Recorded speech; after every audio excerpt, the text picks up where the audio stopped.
భారతదేశంలోని కర్ణాటక రాష్ట్రంలోని మాండ్య జిల్లాలో శ్రీరంగపట్నంలోని రంగనాథస్వామి ఆలయం లేదా శ్రీరంగనాథస్వామి ఆలయం హిందూ దేవుడు రంగనాథ, విష్ణువు యొక్క అభివ్యక్తి కు అంకితం చేయబడింది. ఈ ఆలయం వైష్ణవ సంప్రదాయానికి చెందిన 108 అభిమాన క్షేత్రాలలో ఒకటిగా వర్గీకరించబడింది.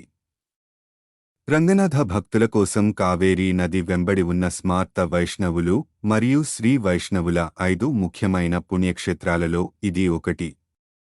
ఈ 5 ప్రదేశాలను దక్షిణ భారతదేశంలో పంచరంగ క్షేత్రాలు అని పిలుస్తారు. శ్రీరంగపట్నం ఎగువ నుండి ప్రారంభమయ్యే మొదటి ఆలయం కాబట్టి దేవతను ఆదిరంగ అని పిలుస్తారు. శ్రీరంగపట్నం పట్టణం ఆలయం నుండి దాని పేరు వచ్చింది. కావేరీ నదిలో ఒక ద్వీపంలో ఉంది. చరిత్ర archaeological survey of India ASI ప్రకారం ఈ ఆలయం చాలా పురాతనమైనది.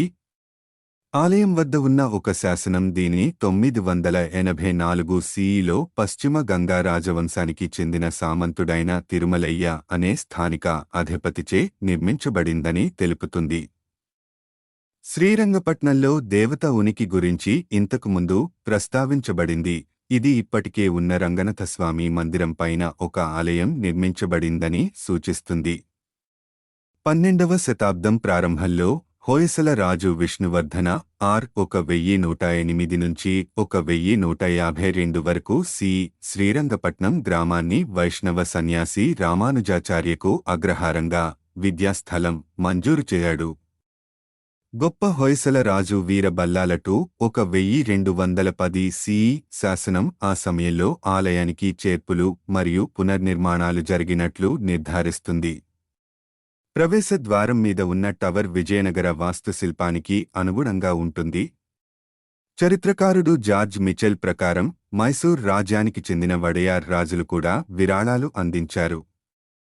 ఈ ఆలయం టిప్పు ప్యాలెస్ నుండి కేవలం 400 మీటర్ల దూరంలో ఉంది. ఈ దేవాలయం జాతీయ ప్రాముఖ్యత కలిగిన స్మారక చిహ్నంగా భారత పురావస్తు శాఖచే రక్షించబడింది. చరిత్రకారుడు కెవి సౌందరరాజన్ ప్రకారం 9వ మరియు 10వ శతాబ్దాలలో నిర్మించబడిన దక్షిణ భారతదేశంలోని రంగనాథ దేవాలయాలు కోవిలాడిలోని అప్పక్కుదతాన్ పెరుమాళ్ ఆలయం, తిరుకోస్టియూర్లోని సౌమ్య నారాయణ పెరుమాళ్ ఆలయంతో పాటు ఈ ఆలయంలో కనిపించే విధంగా అనుబంధ దేవతల క్రమబద్ధమైన అమరికను కలిగి ఉన్నాయి. తిరువుల్లోని వీరరాఘవ పెరుమాళ్ ఆలయం మరియు రాజగోపాలస్వామి ఆలయం ఆలయ ప్రణాళిక, ఆలయ ప్రవేశద్వారం, గోపుర మీద గంభీరమైన గోపురం మరియు దాని చుట్టుకొలత చుట్టూ 2 పెద్ద కేంద్రీకృత దీర్ఘచతురస్రాకార ఆవరణలు ప్రకార ఉన్నాయి. లోపలి గర్భగుడి, గర్భగృహ, ప్రవేశద్వారం బహుళ స్తంభాల హాలు, మంటపం గుండా ఉంటుంది. ఒక వసార, సుఖానాసి హాలు, నవరంగ లేదా కేవలం మంటపం మరియు ఒక ముఖమంటపం, ముఖమంటప ఆలయంలోని ఇతర ప్రధాన నిర్మాణాలు. ముఖమంటపం యొక్క పైకప్పు హారము, హర సూక్ష్మ అలంకార గోపురాలతో కుడు మరియు సాల శిఖరాలు అని పిలుస్తారు అలంకరించబడింది. దీని గూళ్లు విష్ణువు దేవుని గారచిత్రాలను కలిగి ఉంటాయి. గర్భగుడిలో విష్ణుమూర్తి పాము ఆదిశేషుని కాయిల్స్పై పాము యొక్క 7 గుంటలచే ఏర్పడిన పందిరి క్రింద.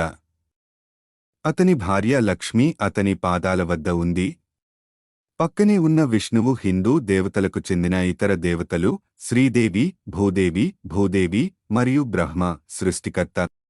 నరసింహ విష్ణువు యొక్క అవతారం, గోపాలకృష్ణ శ్రీనివాస విష్ణువు యొక్క అభివ్యక్తి, హనుమంతుడు, గరుడ మరియు ఆళ్వార్ సాధువులకు అంకితం చేయబడిన ఇతర చిన్న మందిరాలు ఈ సముదాయంలో ఉన్నాయి. దక్షిణ భారతదేశంలోని స్మార్త, బాబుర్కమ్మే, శ్రీ వైష్ణవ శాఖలకు సంబంధించిన 3 పవిత్ర స్థలాలు ఆదిశంకరులు మరియు రామానుజాచార్యులు ఇద్దరూ తమ స్తోత్రాలలో దేవతలను సందర్శించి కీర్తించారు.